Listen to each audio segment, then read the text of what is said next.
So, as most of you will probably know by now, Jared Kushner has been officially put in charge of building Donald Trump's border wall. And most people are very skeptical, rightly so. Some more skeptical than others. Fuentes on his show talked about how this might actually be a good thing. Of course, this was a tentative endorsement, but he said basically, Kushner seems to be effective. He can actually get things done. In fact, he seems to be the only one in the White House who can get things done. And then I think the problem, of course, which Fuentes himself points out, is, well, what does he want? The problem is, what are his motivations? He may be effective, and there's some argument as to why that might be, because he doesn't seem to be a very intelligent person. In fact, there are personal depositions, people who sort of come out and say, like, this guy was not very bright, even when he was younger. And I think that essentially, for one, criticizing Stephen Miller is kind of stupid in my opinion, because as long as he's doing good work, who cares?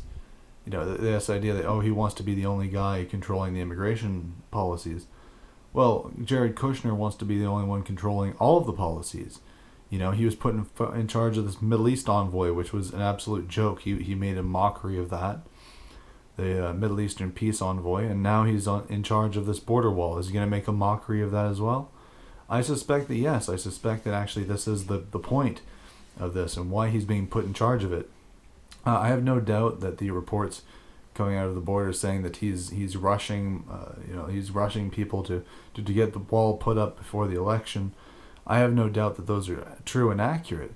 But I think that his motivation is to simply get a wall up as quickly as possible. Some people have also pointed out that, well, I'm just going to say it, Mike Enoch and Stryker pointed out that they had funding for the wall back in July, but they didn't start construction until just recently. And I would say there might be explanations for why that is, but fundamentally I think that Kushner himself wants to build a wall that is going to serve a double purpose.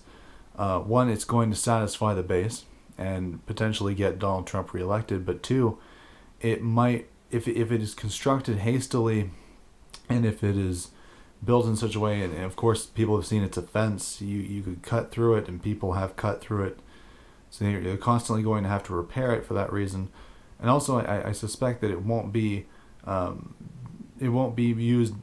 use expensive materials that would perhaps sustain the weather better than what they are going to use, because they'll want to boast about how cheaply the wall is, right? They'll want to say, well, that we actually came in under budget. That's how innovative we are. But the wall will then require constant maintenance, and that will be factored into the national budget, which they can then use as a cudgel to beat people over the head for voting for it.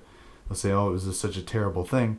And because I see a lot of Zionist organizations protesting ICE, calling for the abolition of ICE, I suspect that they will actually incorporate the cost of the wall, the maintenance costs of the wall, into the ICE budget, because it would make sense, right? If they do that, then they can use that as a further reason to have ICE abolished, and they say, well, this is so costly. They use this argument all the time.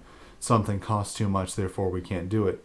They'll use the drain on the GDP as some sort of excuse, and I could actually see in the near future them making the argument that it's actually more expensive to maintain a strong border, so we should just open up the borders and let people through. I've heard that argument before. I could see them using the wall as a sort of vehicle to that end, and I suspect that's why Kushner has taken on this job. So it sort of cloaks him from criticism, because you can say, well, here he is doing something that is really America first, but I think that is a surface understanding of what's probably going on. And look, I might be wrong, maybe my predictions are bullshit, but it just seems like the writing's on the wall with this guy and people like him. It's just so obvious that they have a scheme, they have a plot, and you always have to look at it from the angle of, how could they possibly use this against us? How could they possibly use the position of power to undermine us? Never give them the benefit of the doubt. I think Trump has proven that that's not a good course of action. I mean, look at what he said about James Fields before he was even found guilty. Lock him up and throw away the key. That's what he said about a man who marched for him, who has now become a terrible victim of injustice for him. He gave no support for the two Proud Boys who just got 4 years. The absolute injustice against them. Again, Trump supporters, he denounced his own base as racist for saying send them back, send her back, whatever, about Ocasio-Cortez and Ilhan Omar. This is a guy who consistently and constantly spits in the faces of the people who support him, banning Ben Garrison from the social media summit, but inviting the Anti-Defamation League.